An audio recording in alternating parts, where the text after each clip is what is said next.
What is up, Virginia Jets fans? This is your club president, Adam Bartolo, recording live from the studio apartment in Newport News, Virginia. It is week 6. The 3-2 Jets travel to Green Bay, Wisconsin to take on the 3-2 Green Bay Packers at the frozen, not yet frozen tundra of Lambeau Field. It is the LaFleur Bowl. You've got Mike LaFleur on the Jets, offensive head coordinator. And then you've got Matt LaFleur, head coach of the Green Bay Packers. It is the LaFleur Bowl. Let's talk about this game. And I'm going to do it a little differently than how I normally do it. We're going to start when the Packers are on offense and the Jets are on defense. Here's what I'm going to tell you about this Green Bay offense. I know your first thought, it's going to be number 12, Aaron Rodgers, the most talented quarterback of this generation. 8 touchdowns, 3 interceptions. I'm going to tell you what, this offense is not clicking. It is not running on all cylinders. They got shut out in the second half against the Giants defense where the average football fan couldn't name 3 starters on that defense. Okay, let me give you some numbers on Aaron Rodgers' performance particularly. We got to go a little bit deeper on Aaron Rodgers here.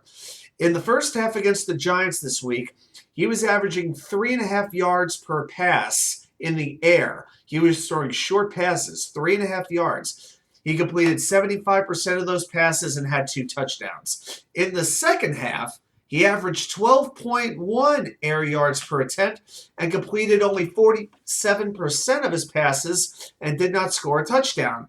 It gets even crazier. He tried 5 passes over 20 yards, did not complete a single one of them. So Rodgers wants to take chances. He still wants to play hero ball like it's 2005, 2010, 2015. I got to tell you, this Green Bay offense with this offensive line and these weapons, that's not how this offense is going to work effectively. This offense is designed for him to be more conservative, have a few run-pass options, and his quarterback rating of 44 is the lowest it has been through the first 5 games of a season in his whole career. So Rodgers is not playing the way that he has before. Now, as far as his targets go, you've got Romeo Doubs, number 87, rookie. He has a team-high 29 targets, 22 catches for 213 yards, and 2 touchdowns. He's also fumbled twice. So he has an ability to get open. Okay, he can run in space. Of course, this is when he's not going up against the likes of Sauce Gardner and DJ Reed. But Rodgers hasn't been finding him as often as he can be. The connection is not there quite yet with these two. 22 catches on 29 targets could be a little bit better. He also has a few veterans in number 13, Allen Lazard, and number 18, Randall Cobb. After Sauce and DJ took care of Tyreek Hill and Jalen Waddle pretty well, I've got confidence they could take care of these Green Bay wide receivers. What concerns me about the Green Bay offense is their 1-2 punch at running back. You've got Aaron Jones, number 33. He is averaging 6.4 yards per carry. And then you've got the power back, the thunder of the Thunder and Lightning combo, and A.J. Dillon, number 28. And combined, here's the thing, they only had 19 carries between them last week. Now these two guys, they ran 33% of the time last week, but they're in the top 10 in yards per run attempt. When they get the ball, they'll get about 5.5, 6 yards on average. It's just that the offense, the coaches, they're not giving them the ball enough. So I'll be very interested to see this week how Green Bay divides the run versus the pass. And another thing with this run defense, I think the Jets' run defense is going to play just as big a role this week as the pass rush will. You need Carl Lawson, you need John Franklin Myers, you need these guys, Bryce Huff, to make an impact, Quinnen Williams. Jermaine Johnson will not play this game. I think that will hurt the Jets on their run defense because JJ has been a fantastic run defender on the defensive line. That's another reason why, if I'm Green Bay, I'm focusing on the run game. Now, with the Green Bay offensive line, they haven't been too fantastic, particularly on the right side of the line. Their guard, Royce Newman, has not been good. He allowed 4 pressures last week. And at right tackle, they have Elgin Jenkins, who's really more of a guard by trade, but they've been plugging him in at right tackle. So Carl Lawson's usually going against the left tackle. That's his side. So at the right tackle, watch for, like we said earlier, JFM, Bryce Huff, maybe Jacob Martin. Let's see what kind of impact they can make against the right side of the Green Bay offensive line. All right, let's go to the other side. We're going to flip it. We got the Jets offense against the Packers defense. This is a very front-running defense, in my opinion.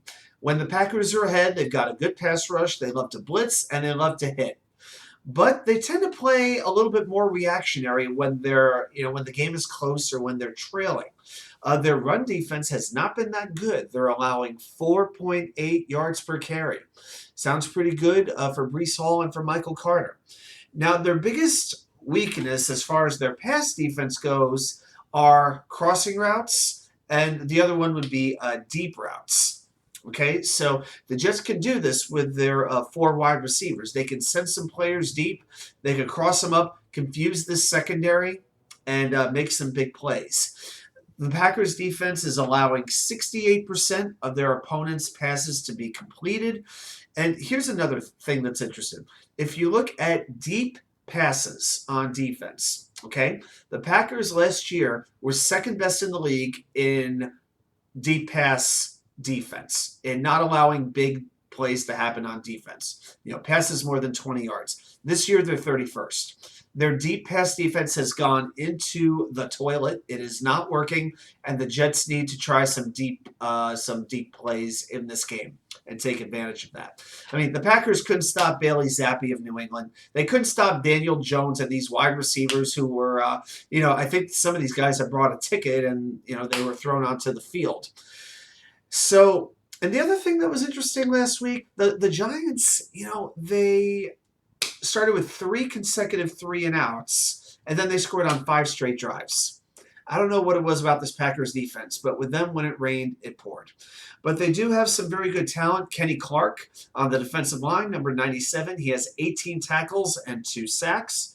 Devondre Campbell, number 59, is their top linebacker, or one of their top linebackers, along with Quay Walker, the rookie. He's got 41 tackles, but his play has not been as sharp this year as it has in years past. Number 52, this is kind of the X factor, Rashawn Gary. Fantastic pass rusher. This year he's got 5 sacks, 5 tackles for a loss, a forced fumble, but he's dealing with turf toe. He did not practice for most of this week. We're going to see if he's able to play. Right now, he is listed as questionable. But if Rashawn Gary is not playing at full throttle, that is going to be a big help for this Jets offense, particularly their offensive line. And then you've also got Preston Smith at linebacker, number 91, 3.5 sacks, 3 tackles for a loss as well. And their cornerback combination is quite good. Number 23, Jair Alexander on one side. And then you got Eric Stokes, number 21 on the other side. Darnell Savage, number 26, is their safety, one of their main safeties. He has really been struggling. That is one of those guys who I've heard Packers fans be very critical of this week when I've been listening to podcasts and radio shows. So number 26, that might be a player to target. And so, you know what? The Jets' offensive line really had a great game last week. They only allowed 2 pressures against Miami. You know what? I think this is a time to try a play-action bomb or 2. I want to see Zach take a few chances. I hope that the coaches give him the green light to go deep early in the game and try to get ahead of the Packers early. I think that's going to be vital to winning this game. A few other game notes. It's interesting to me that the Jets are averaging 23 points per game and the Packers are only averaging 19. Despite the difference in the quarterbacks that have been playing for each team. Aaron Rodgers, and then you had 3 games of Joe Flacco and 2 games of Zach Wilson rounding back into form. I go to third downs a lot, but this is the reason why. The Packers this year are 4th worst in the league on offense in converting their third downs. They have converted only 30% of third downs. And then going to their defense, another defensive note I found interesting. Their turnover ratio is -3. They have taken away the football 4 times in 5 games, and they've turned it over 7 times.